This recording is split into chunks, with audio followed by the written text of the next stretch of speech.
Welcome, Tenno, to the Art of Warframe, a pre-recorded panel for TennoCon, and another year of talking to our talented panelists. My name is Danielle. I am a community manager.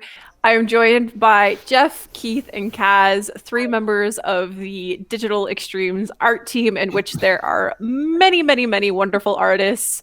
And why don't we get started with some introductions? Hi, I'm Geoff. I'm the art director on Warframe.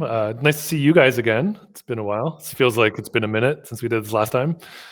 Hi, I'm Kaz. I'm the weapons team lead. Hi, I'm Keith Thompson. I'm a concept designer. I've been helping out on Warframe since day one, and it's been about a year since the last TennoCon since I've seen everyone. And hi, Warframe players. It's good to be here. Yeah, it's awesome. And this year's art panel is a bit of a trip down memory lane, or as we've been calling it, Quest to the New War. Or see how much Geoff forgets. Or see how much we all forget.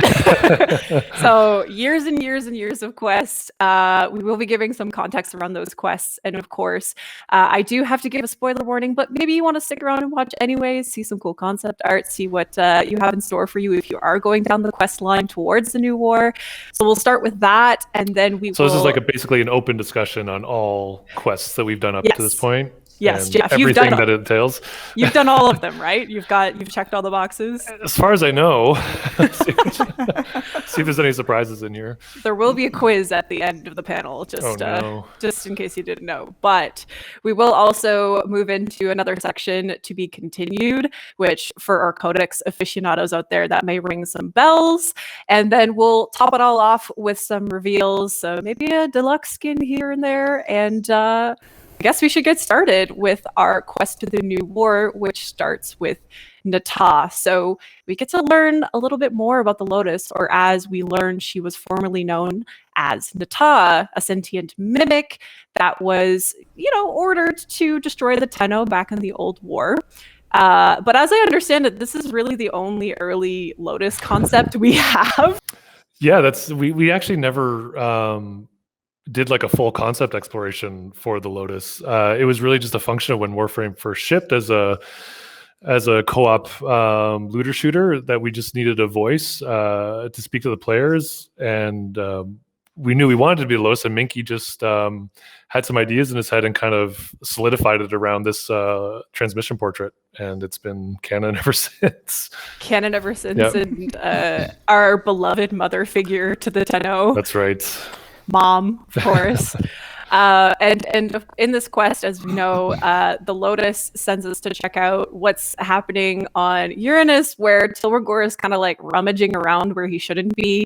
Lo and behold, Tilregor is looking at some old war wreckage, or rather an old war tomb. So we have a concept here of that specific, it might be a familiar looking figure in the depths here. And speaking of, I honestly forgot that was the progression that we did, that we kind of dropped the seeds, we dropped the breadcrumbs for this stuff through that tile set. It just so happens that, like you said, the breadcrumbs, Tilregor accidentally ends up waking HUNHOW, who we see, who is rather NATAH's father, and he's just a little upset that NATAH has not fulfilled her orders of destroying the Tenno. And that's where we move into the second dream, which we see HUNHOW here looming over Stalker in the intro cinematic. And I guess a big point to bring up here about the second dream is that this was launched in 2015. And it was our first ever cinematic quest. So a pretty big project, I imagine, at the time. Yeah, this is still probably one of my favorite memories, working on Warframe, because it was right at that cusp where we were nervous to do this. The game kind of was picking up steam and finding enough of an audience where players were getting genuinely interested in the world and the lore. And we thought we were taking a really big risk. We're like, I don't know, is this what people come to this game for? Let's try and build on the lore. And I still remember the kind of the reaction we got to it, and the connections that were formed in the game were still probably one of the most rewarding feedback, senses of professional feedback we've had from the players. I mean, Kaz, you were a player. You were a Tenno before you ended up working with us on the DE team. So you were actually as I remember, as I understand it, you played through the second dream as a player, right? So you got to kind of live out those moments and those like reactions that we had. We'll get through the couple more slides here where we have those big reveal moments that happen. But how was that for you, kind of like experiencing that as a player? Yeah, so whenever I play quests for Warframe, I always have my headset on, my room is dark, my door is closed, there's no interruptions, I play it at night. Everything is set up to enjoy it because there's so much to enjoy in all of these things, and especially with the second dream. I was crying through most of it, as probably most people do, but I also had that bug where the Warframe is carrying the operator like a gun. Heartbreaking. I remember just like I was in an emotional moment, but then I just had to just bust out laughing, and it was the weirdest feeling. But in hindsight, it's part of Warframe's charm, maybe. I don't know. It is. Yeah. The TennoCon program was started around this time, and right after the quest and my first item was added to the game, it was just the most surreal feeling to have the helmet on a Warframe, walk up to my operator and present my art to myself in another video game. Yeah, that's amazing. That's so very cool. But I do want to talk about this, Keith. So in the intro cinematic to the second dream, we do see HUNHOW. He's talking to Stalker. But how did HUNHOW become HUNHOW? Did it start with this fungi, organic, sentient that I'm seeing here? There's this whole sort of set of different sentients that I was kind of initially exploring, which are very different from where we went. And a lot of their technology and their ships and their architecture was using this kind of language. And then I started to kind of mix them a little bit. And then I think the technology of them took over, kind of permeated everything else, a bit like a fungus, I guess. And then it kind of evolved from there. So I can't even remember what year this was. This was way back before the sentience existed. This was definitely even before Second Dream. And I think, like, I know like you and Minky, Mike Brennan, this is just one of a batch. I think there was there's a whole pretty huge evolution of exploration that went into these guys. And I think even this was kind of, pretty close to where HUNHOW settled, like when it was starting to feel good with the shape and the proportions. Yeah, that's kind of, you can kind of see that shape familiarity and what ultimately ended up being HUNHOW and kind of the sentient form that we know now. And then I guess we kind of see that also translated in the weaponry. So the war being a very important key weapon in the second dream, it is the melee weapon that HUNHOW gives to Stalker. He equips him with it. He kind of like manifests himself in it to give him orders to essentially destroy the Tenno, do his bidding, find the womb in the sky, as he likes to call it. But yeah, this became a very popular melee weapon. Was it the first of its kind in this sentient style and very large broadsword? I'm pretty sure it was, yeah. And I think the cool thing about it was it was the emotional connection as to the quest, and it was a really cool opportunity to kind of put a weapon as a quest reward that you kind of had the story-based experience with. Like the full version was the one that that the Stalker was given for his personal weapon and as a conduit for HUNHOW to speak to him.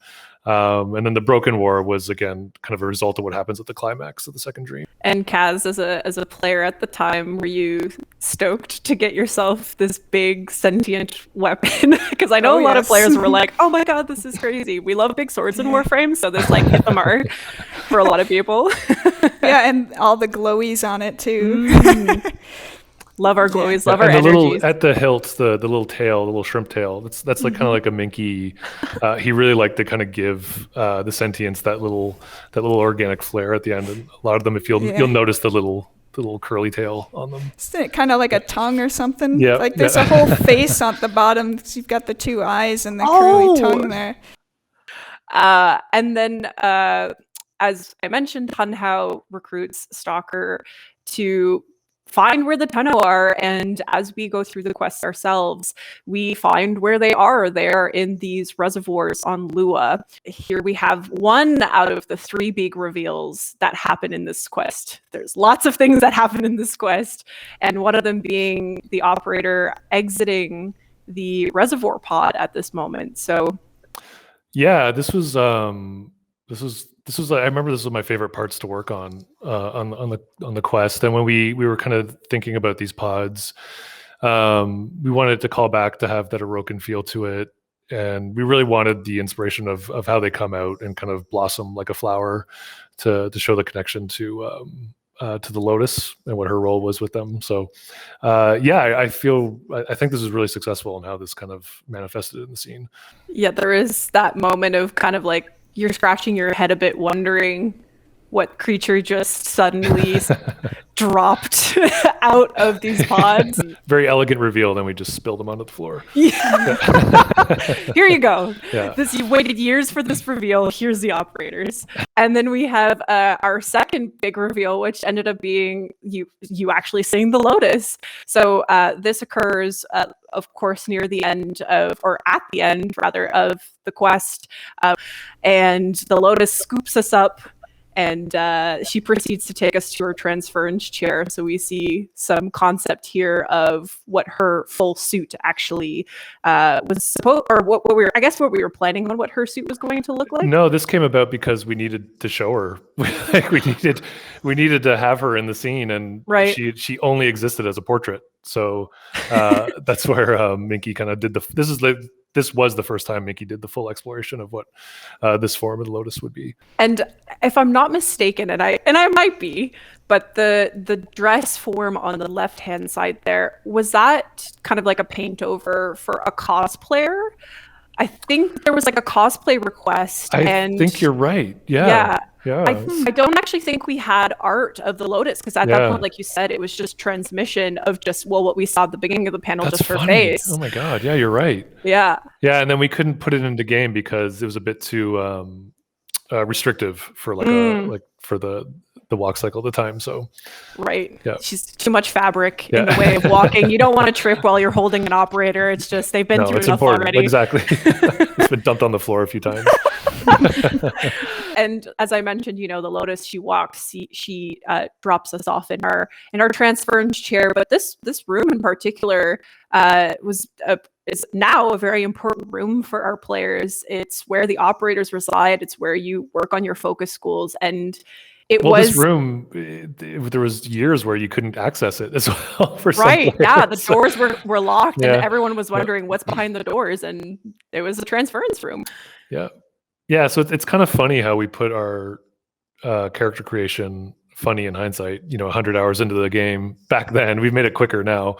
But weirdly, it's kind of like this recipe that I don't think you could redo it again. We got lucky that, we had this kind of dedicated player base who were already established and just kind of yearning for this kind of lore expansion, that it just worked out. I don't like that it kind of worked out that it was this really long tutorial, and you finally got the reveal, and then we had to create this room to function to that relationship of what the operator is as a pilot to and this kind of symbiotic relationship they have with the Warframe. So the Zariman suit mask is pulled away, and you get to start customizing your operator. So here's some what I assume are very early works of the operator. It's hilarious. I remember this. It's really funny that I remember when Steve and I were talking to Minky about the idea of the second dream and the reveal.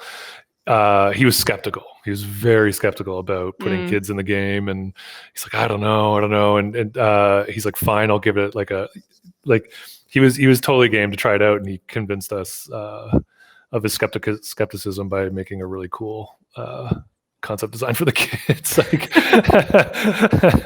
It kind of solidified it for us when he did this.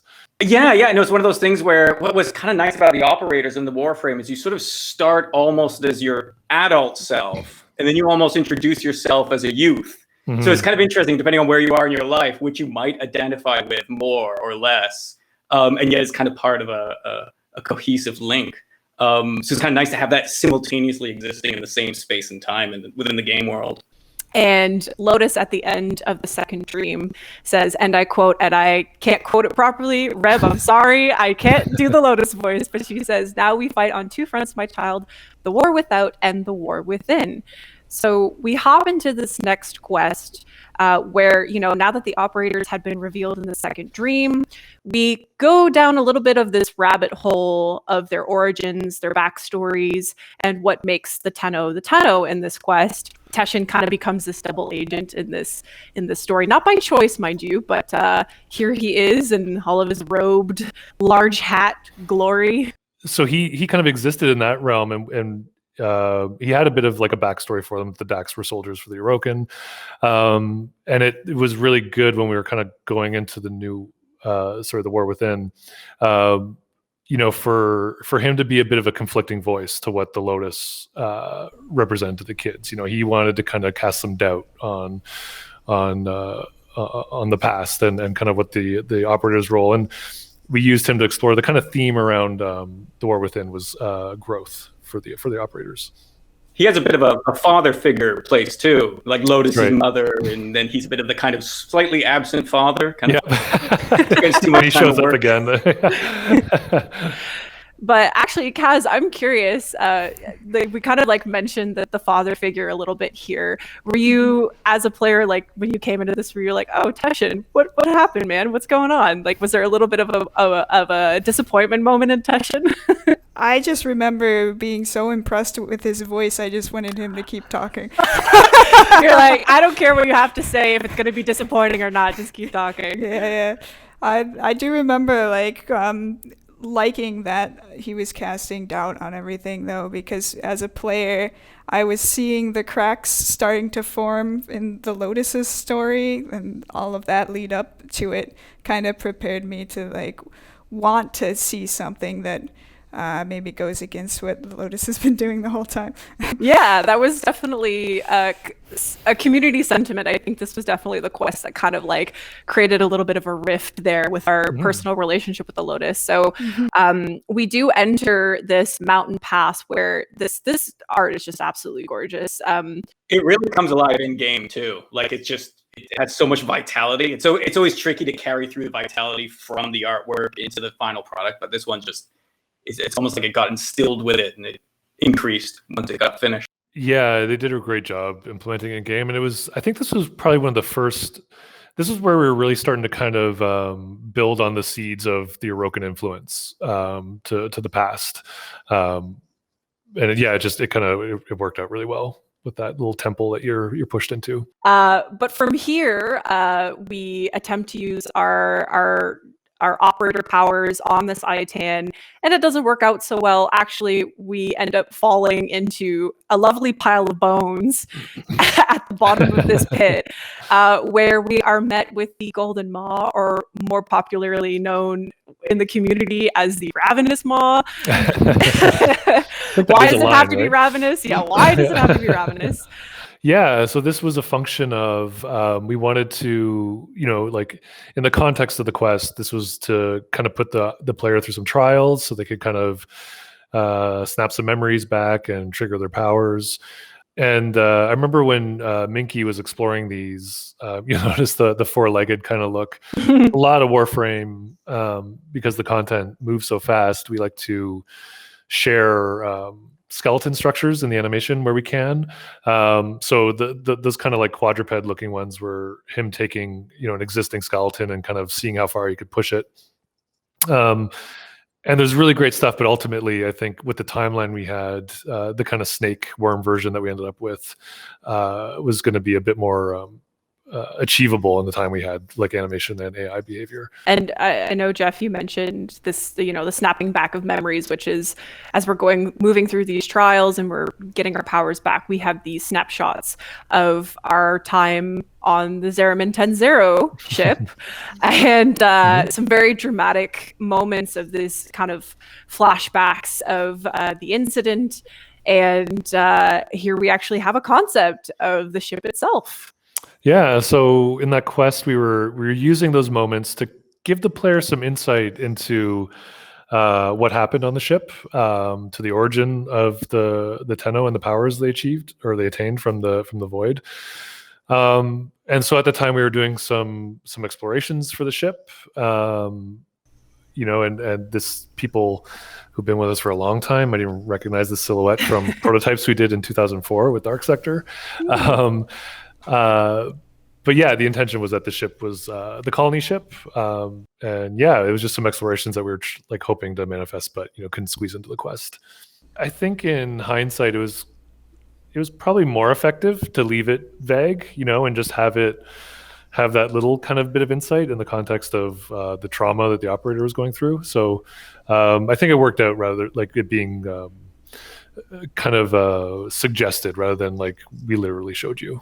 Right. And we kind of like we've peppered in Zariman here and there. Mm-hmm. We've shown it in the Rel web comic when the Chains of Harrow launched. We saw it in the Vitruvian, which we'll get to in the Sacrifice. So definitely just kind of seeing generally what the Zariman has looked like, just to give players a little taste of it. But here we're actually seeing it in full color or full concept, which is really cool too. This is some exploration of the event, you know, where it hits the void and things change on the Zariman. Yes. Yes, which we actually see in these next slides. So here we have a look at a very small look at the inside of the Zariman and the classroom.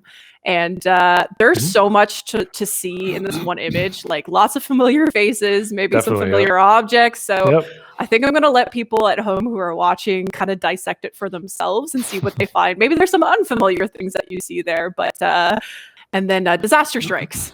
So and if players have played Rel, like if they played the Rel quest, they are kind of familiar with, you know, the state change that happens on the ship. And this was, again, a bit of an exploration of that. And so here we are. We did our self-discovery in the War Within, and we find ourselves going back to the reservoirs on Lua, where we dropped out of our pods.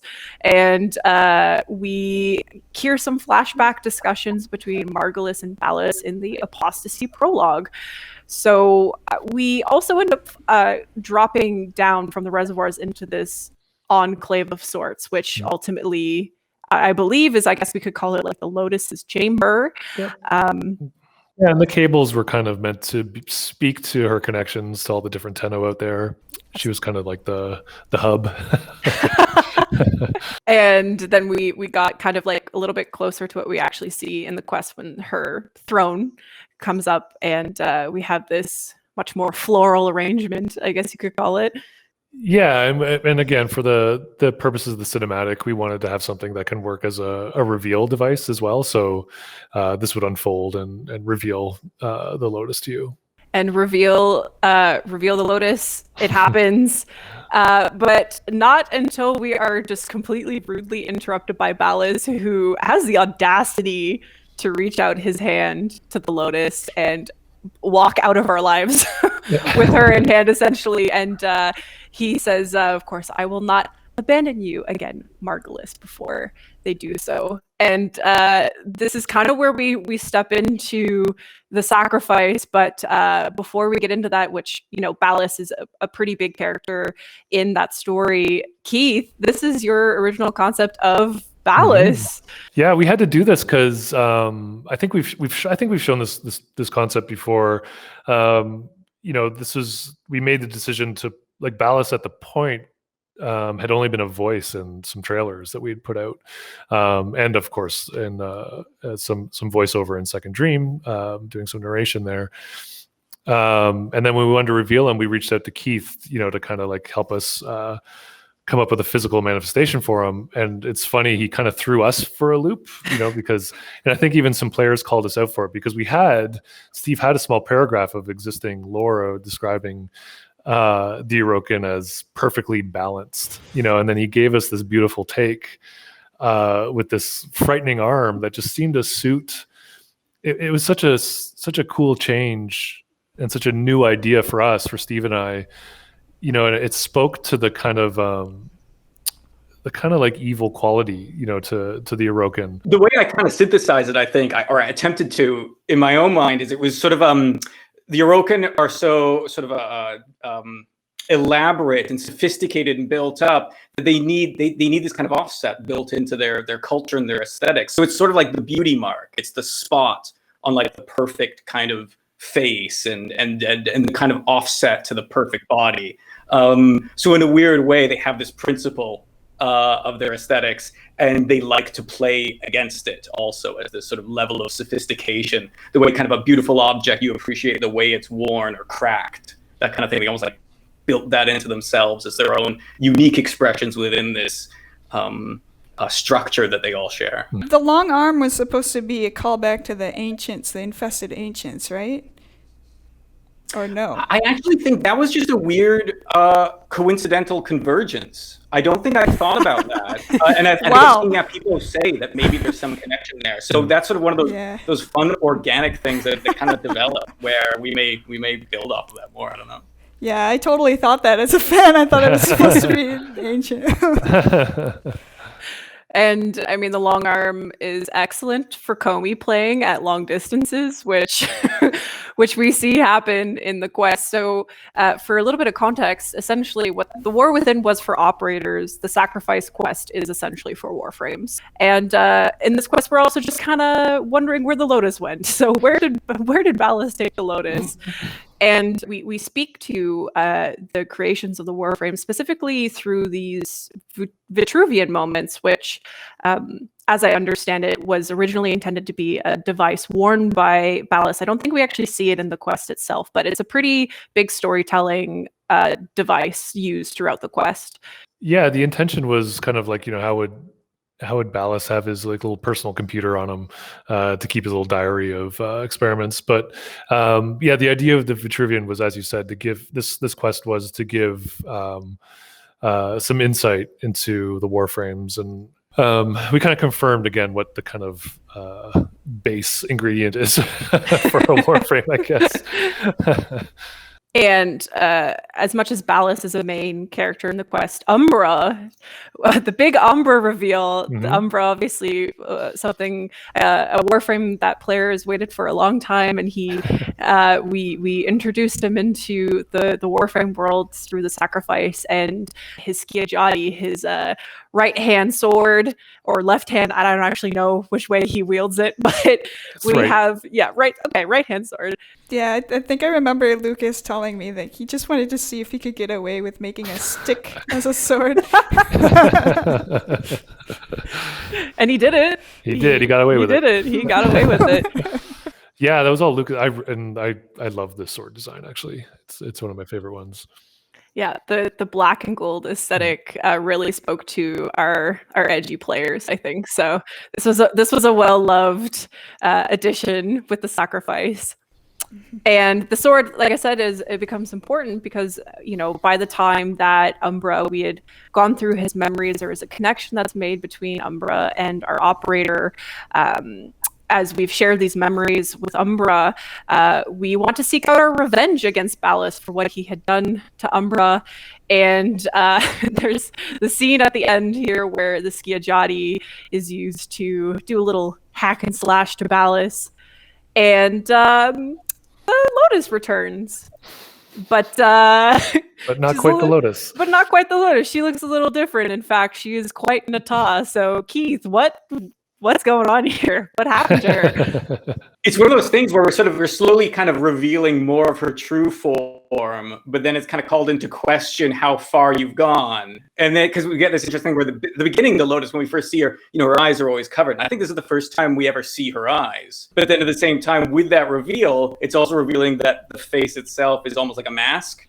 So the way I was kind of designing it is this idea that her true sentient form is sort of wearing the human shapes like a carnival mask or like something in a masquerade. So she sort of, pulls it tighter and closer and expands it out depending upon the context and the mood and how she's relating to the player or the other people in the scene. Interesting. So is she to be trusted? and even if there's still this question of who she is, it's sort of like once you reveal the mask, do you know what the next thing is? Because it's sort of part of her nature. She's this mimic. So is she also kind of fronting to the sentients? Because there's that friction there. So.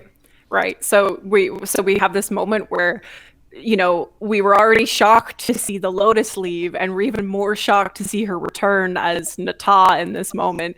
And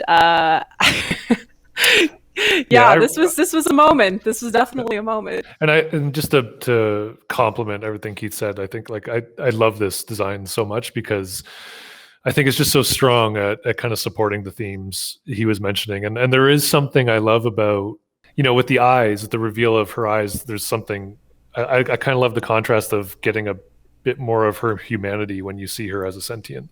It just played to that reveal. It made that reveal, I think, a lot more kind of like have a bit more emotional weight to it, than if she was just, a pure sentient, kind of like HUNHOW or anything like that. I do remember, though, I saw the concept before I saw any work done on the model, and I wasn't sure how to feel about the concept, especially I saw it uncolored as well, so I was like,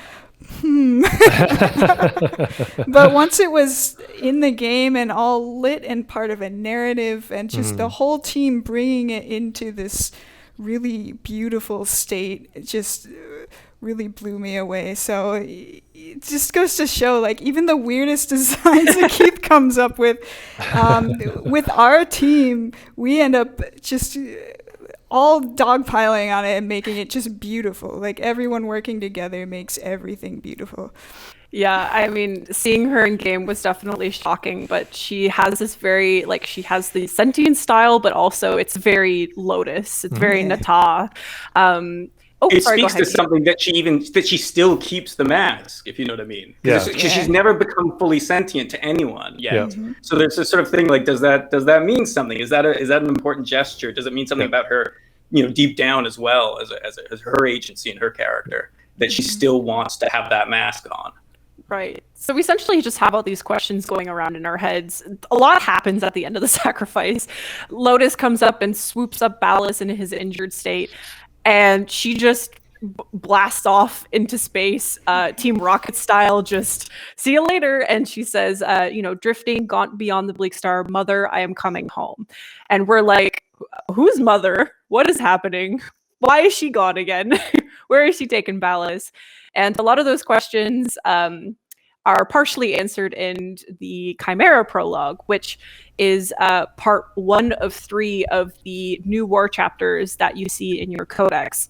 So we end up back on Lua, back to the reservoirs, back to the LOTUS chamber, and we enter the light where BALLAS had initially taken LOTUS away from us.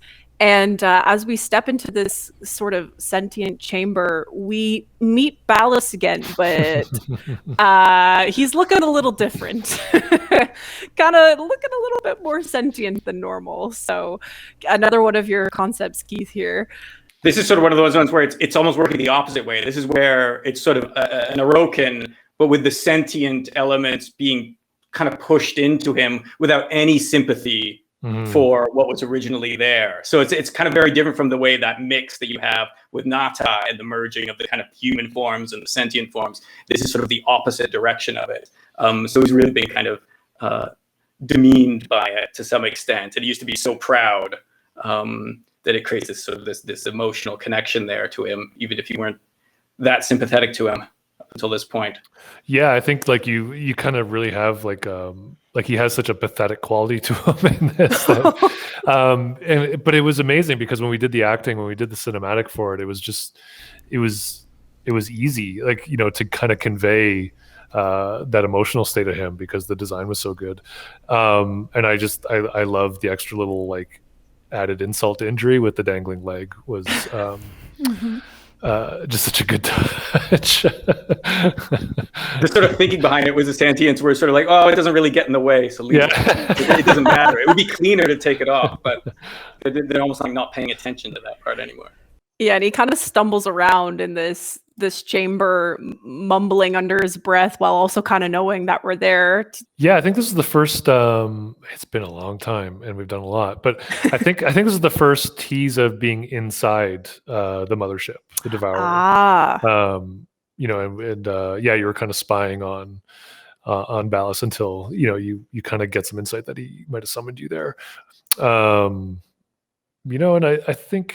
The question I think we're asking here, and is BALLAS a prisoner? Is he not? Or maybe he's someone who is opportunistic and was a prisoner and is maybe having some plans of his own. Well, we kind of wonder that question too, because he's building this weapon and he's kind of like circling around this chamber, and he ends up making the paracesis. Can we just talk about how good that sheath is, though? Oh, let's talk about it. Like Kaz, the sword sheath is so good. I think this whole panel to start really has just been leading up to this moment where we can show just buttering me up. Show the sheath. So Lucas made the sword, and I made the sheath for it. I did the 3D version of it, obviously from Keith's concept art. But the players never get to use the sheath, so it never got released anywhere. It was too good for the game, was the problem. It was too good. We couldn't fit it in.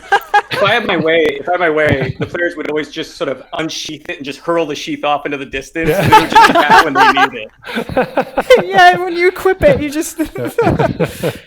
Yeah, it was just an unfortunate thing of function. The sword was so big, we couldn't have the Warframes sheath it properly. It is a big sword, and so appropriately named the Sentient Slayer. So I think, given the size and the name, it kind of, lives in harmony.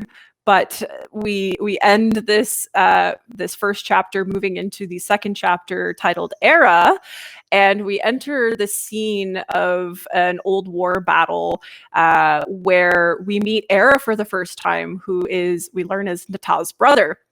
And we have a concept of Era, two concepts of him, the lanky lad and his little perched, kind of throne seating. Originally, this was sort of this idea of something in the mothership, these things called gargoyles, and they were kind of going to be features of potentially either her or her architecture, that kind of thing. And you were always kind of going to be unsure of which one might basically suddenly stretch down from its perch and come at you. And then I guess in the end, it was sort of like, well, I think that's actually a full-on character now. Yeah, sort of went from there. Keith's problem was nice. There was so much a lot of good weird movement. Yeah, there was such great personality in the design when it came time for us to need an Era. This just kind of seemed to fit the bill for what we wanted to portray with him. And the really cool thing about this concept is we were able to actually do the kind of folded state and have him animate in that one cinematic where he started up in his perch state and kind of fold out of it. The character team was really able to build it off this, and then the animation team, it totally worked. We were able to pose him in this exact pose. And it worked out great. It's one of those tricky things where it kind of looks like a weird mix and mashed up thing there. But I'm always careful not to give anyone too much hard work figuring it out. So I try to always make sure I design something where it can unfurl and move if I'm going to show it doing that. Yeah, it worked out great.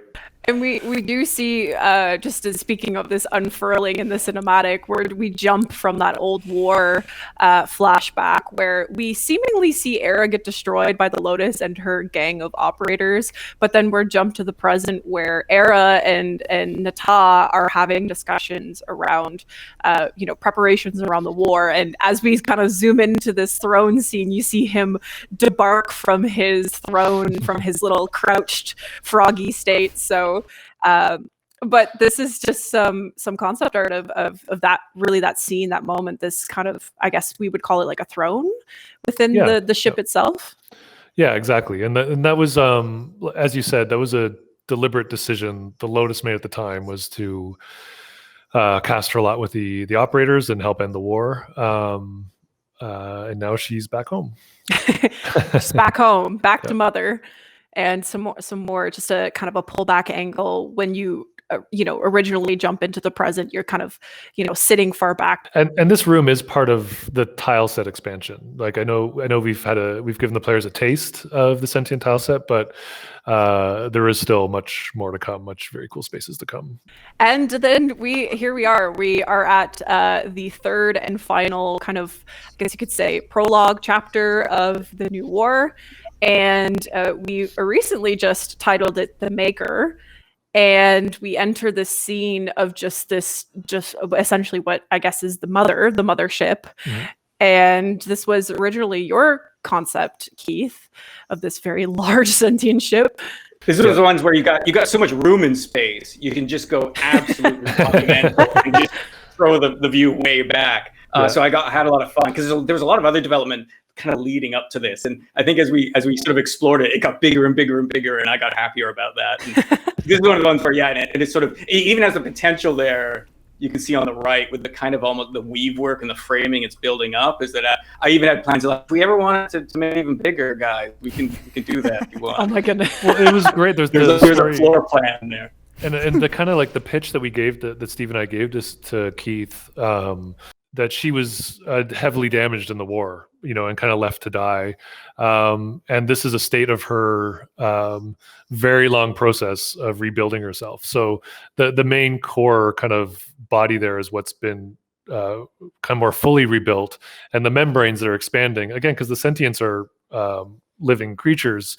That's her kind of rebuilding her larger form. So the true form of the mothership is even bigger than what we have here, and that's why I think a lot of the skybox art shows.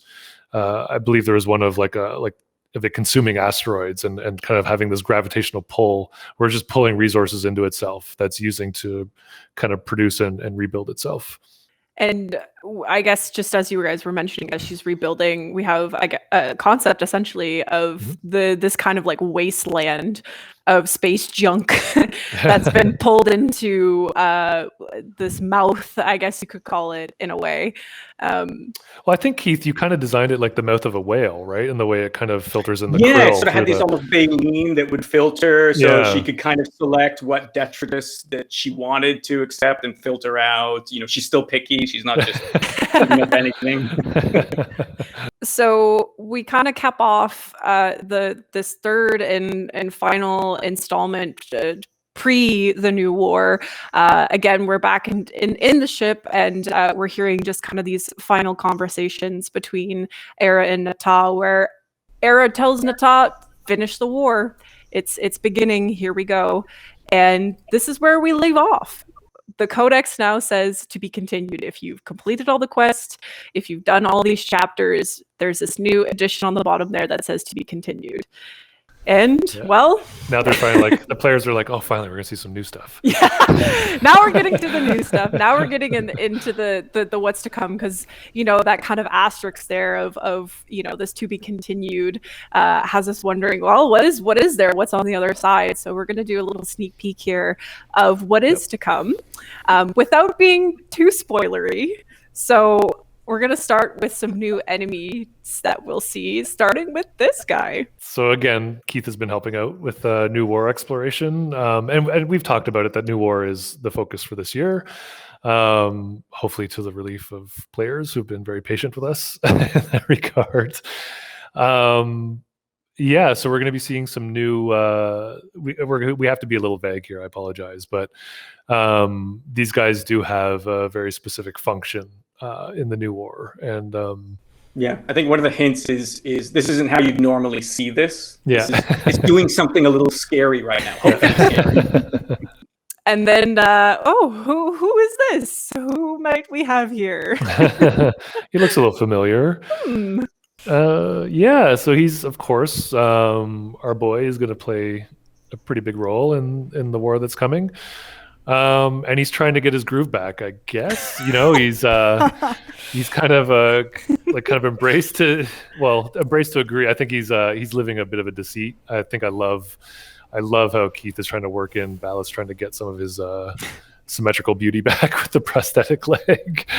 But yeah, BALLAS is trying to embrace this new form he has and be a presence in the New War. Sort of interesting, because in this case, it's sort of a character in the world, almost designing himself, because it's sort of him figuring out his new style and this new kind of costume and everything. So and that's going to run through a bunch of other stuff. So it's kind of fun, because I'm almost designing as though I'm BALLAS inside the world. We've entered BALLAS's new groove, essentially, is what I'm hearing. And I feel like the levels of BALLAS transformations that have happened are reaching like Dragon Ball Z levels. Pretty good, yeah. He's been through a lot of stages. And actually, I kind of want to point something interesting that I've noticed in both the previous enemy and with BALLAS, we see this weapon. So the players would have probably put that together, but is this going to be something that players will receive, or? Ideally, yes. Ideally, that's something we like to do. You know, when you see something in the quest, we try to find a way to make sure it's a reward. But specifically with the current function that this is going down, likely you would get a modified version. And okay, this next concept, I don't have an introduction for other than WoW. And what am I looking at? Yeah, this is so cool. amazing. So cool. It's so cool. The new war is going to introduce again, like we've already seen a new enemy type, but I would say this is probably a bit more of a sub boss, and this is tied to ERRA and his role in the new war and the kind of troops he's building, and the body that you're seeing with the attachment on it is a repurposed Prime Warframe. So ERRA is getting his hands on some Warframes and modifying them to be some of his minions. And Keith had some pretty cool explorations here in the background that maybe he can expand on. Like, we'll see how far we get with those designs, but I still really love the thought insight into them. Yeah, there's sort of a mechanical thing, both in the gameplay and the theme of it with those guys, but they're reminiscent, hopefully, of something we're familiar with already, which are the Vombalists. So these are kind of a tangential entity, similar to the Vombalists, but with their own unique function, which relates to this character, this design, and they're potentially going to actually be kind of kept in a magazine hopper along the back tail there. So you can actually see there's 4 out right now, and there's four gaps already. So it's one of those things where you'll be able to visually sort of tell how many are left, how many do I have to worry about coming, that kind of thing. So the Archons are basically just Vombalist taxis. Yeah, exactly. That's all they do. Yeah. Vombalist taxis. Yeah. Well, one of the interesting things about this I wrestled with was kind of the notes for this was there'd be a sort of a snake theme. And when I was addressing it, one of the things I absolutely love about the Warframe universe is just because we say snake, it's not like snakes like we're familiar to. Snakes are totally different now. So I'm trying to keep it as kind of otherworldly and whatever we might call a snake that far flung into the future. Yeah. I'm excited to make weapons for it. Yeah. I was just about to ask you, Kaz, because I know you have an affinity and a love for like infested weapons, and this is definitely giving me like big sentient arm gun vibes that we showed last year. Yeah, maybe. We'll have to see. We'll have to see. So here is our first look at the next Warframe, and as I can kind of tell here, we're adding essentially to our very small roster of sentient Warframes, or sentient kind of like hybrid Warframes or styled Warframes. Of course, Yeah. Revenant being the Eidolon sentient kind of energy-esque Warframe. So we've entered a new stage, I guess, of Warframe sentient style. Yeah, and to be totally like upfront about it, like this was actually Keith is amazing at like every once in a while, every time like there's occasionally over the years he'll just say, hey, by the way, here's 20 Warframe ideas, and like you're just like, oh my god, and they're all amazing. And he had done a sentient hybrid a few years ago, and I remembered it because it just seemed really perfect for the theme of the new war, and especially with what we were just talking about with what ERRA's doing with Warframes. That as a reward, as a quest reward for a blueprint, it would fit the theme really well to execute on this Warframe.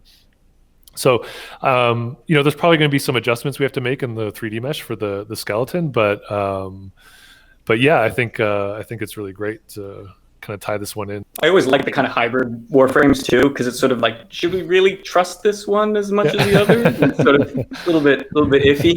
And I'm seeing a very interesting weapon being held, and I'm assuming this is going to be his signature weapon. As we release Warframes, it typically come with their signature weapon. So Kaz, are we going to be exploring a little bit more of this kind of like staff, I guess, style? Is this what we would consider that, a staff? Maybe a scythe type weapon, but I'm thinking we're going to need to do a few changes to make it work within the bounds of the game. It's just kind of like where it strikes and all that kind of stuff. I think we're going to be making some changes to the head, especially. Okay, so now we're getting into some cosmetics that we could look forward to, and what I guess we've been calling evolving armor or evolving sentient armor. I guess, Kaz, you could speak more to this. Yeah, so basically, as part of one of our quests, there's going to be a reward of this armor set, and as you complete a certain goal, you get rewarded with the different forms of it. So in a sense, it's evolving, but you will have each version of this in your arsenal by the time you're done with it. Yeah. So kind of like a visual representation of your power in the game. And we're getting into some weaponry here, more sentient style. This is just incredible. Yeah, Monash really blew it out of the park. This is one of his first, possibly his first concept pieces. There's basically 3 states to it, and one of them is just the initial state where it's like holstered. Then there's the quick draw kind of state where the bow is kind of smaller, but then when you're aiming, the tendrils kind of stretch taller and the whole thing kind of focuses down together so that you've got that visual representation of that aiming sort of thing going on. And then we're moving on to a little deluxe segment here. So here we go. Here's a concept of the Volt, kind of, I guess, playing along on that sentient theme again, but a deluxe set we have planned for Volt by Nikita. Yeah, he was talking about really wanting to have some like clouds and electricity, so you can see it running through the character's body. But it's also based on some mythological themes as well, and you can kind of feel that throughout the piece. We're moving on to a deluxe skin for a Warframe that currently does not have a deluxe, and that is Protea. And you say it with the Reb accent. Oh, do I? Protea? The emphasis on the T. Protea. She's a tea drinker. I mean, this is true. Reb likes her tea. And this is just, I mean, it's so ornate and it's gorgeous. This is really lovely. Yeah. And I'm gonna take a bit of credit on this one too, because I'm pretty sure I poked Reb. I'm like, Reb, because I saw some concepts from this artist. I'm like, Reb, see if they'll do something. Yeah, and again, as usual, just really great process. They gave us really a lot of quick sketches and acted on the feedback really fast, and I think just came up with a really strong look for Protea. And then again, we're showing one more deluxe from another community fan artist who we worked with before, and we actually showed last year when we were debuting Zaku. But Karu is back with a banger for BARUUK, and BARUUK being Karu's one of Karu's favorite Warframe, actually. So Karu actually approached us, I believe, and sent me an email and said, "Hey, I love BARUUK, and I would love to take a shot at making a deluxe skin." And she had sent us kind of some ideas, and here we have it, the BARUUK Deluxe. Yeah, I'm really glad it got to work out that way. You know, like I'm super happy that, you know, if there's an artist who's inspired to make art for Warframe, and there's an opportunity for them to, and we have a good relationship with them, and there's an opportunity for them to work on their favorite Warframe as well. Yeah, I think it's fantastic, and it worked out perfect because we actually don't have a deluxe yet for BARUUK. So, and okay, here we go. We're at the end of the panel. More? Is there another one? No. We're done with the deluxe skins. Oh, okay. We're not done with we're not done with our final reveal for our art panel this year. I already forgot what it is, Danielle. Did you? I totally did. Did you? This is gonna be seriously, yeah. It's been a long year. It's been a long year. Well, it has been. Yeah. Here's a little reminder. NIDUS. Oh yeah! Oh my god! So good. I'm so happy. I forgot. I forgot too. Everyone forgot. This is so cool too, because it's we kind of went full, like the retrospective. It was so cool. We started with Minky, with Mike Brennan, who helped us start Warframe, and now he's back. He's back doing NIDUS Prime rather, for us. Yeah, I poked him. I was just kind of catching up with him, seeing how he's doing, and kind of tossed out a line to see if he would bite. And he said, "Hey, has anyone done Nidus Prime yet? Or have they started it yet?" And I was like, "Oh my God, no." And I do think, if I'm not wrong, Minky was the original design, like concept artist and design artist for Nidus, right? Absolutely, So his base form. So this is a lovely full circle moment with some key artists that we've had on the team. And it's really nice to see it kind of all come together again. Yeah, and I know I've seen players speculate about Nidus Prime coming up, and they've asked about how the lore works, and it's pretty cool. This isn't official by any means, but Minky even asked those questions himself. Like just the thought process behind the design. He's like, perhaps this form of Nidus was able to infest Orokin Gold himself. There is some other explorations going on that the writers are kind of teasing out as well. So we'll see. We are going to work out some lore that has this make sense. But yeah, as you can see, we have the concept for the base form and the fully stacked. And I think he has a concept, now that I'm remembering everything, I think he has a concept here for the stages as well that we can see. Yes. Yeah, perfect. So this is kind of the idea he pitched for how the stack could work and progress. And I think it's just so fantastic. I think it works really great. Incredible. So you can kind of see the shape language coming into work. And the one thing too is, if you can't see it here in the image, but when you rotate around it, you get this really amazing sense of depth. There's just these really incredible layers he has going on with the infested bits, with the gold bits kind of working their way through it. It's phenomenal as a Nidus main, next to Saren, of course. I still love you, Saren. But I'm ecstatic about this, and I have to ask the question for our Nidus players out there, because it's very important, and also for Megan, because she has an affinity towards these little guys. But primed she better maggots, respect the fashion. She better treat them right. I don't want like the hot pink and neon green. The poor Nidus, he doesn't deserve that. That's all I'm saying. Well, I mean, we might see some white, pink, blue, and lime green maggots running around, which we are priming. We are priming the maggots, as I understand, so they'll have a whole new look too. Yeah. So so the fun kind of like playing like the inside baseball playing with Warframe is that he's designed the maggots around Excalibur Prime. So it's a really great callback to the original Prime. Yeah. That's amazing. Yeah. Incredible.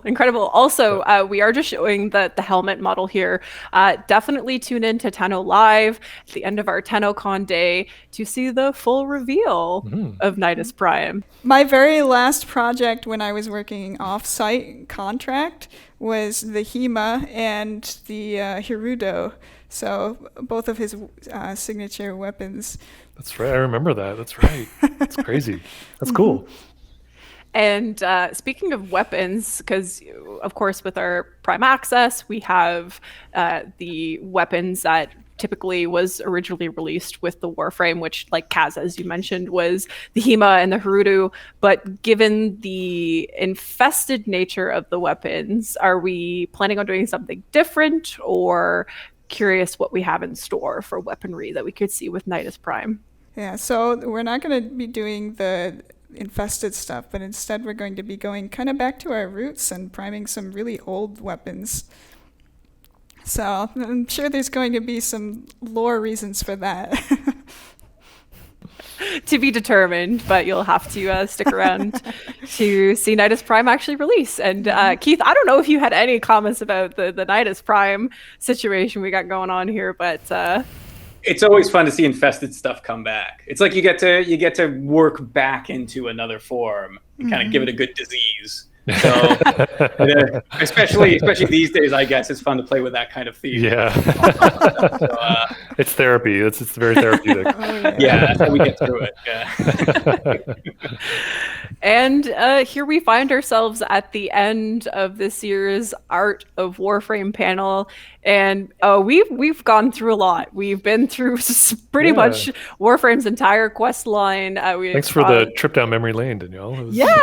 Thank you guys for making me be able to go down this trip down memory lane and actually get to like experience the story.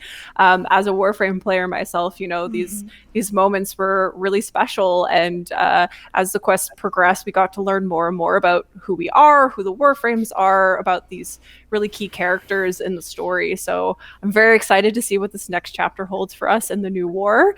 And thank you guys for joining me. It's again, last year we did this. It's just such a pleasure to have you guys on to talk about this stuff. It's so fascinating to hear the works behind the art and making these things come to life. So thank you. Yeah, thank you for organizing it and getting us all together and chatting about it. And of course, thank you to the players for watching and supporting us as usual. It's amazing.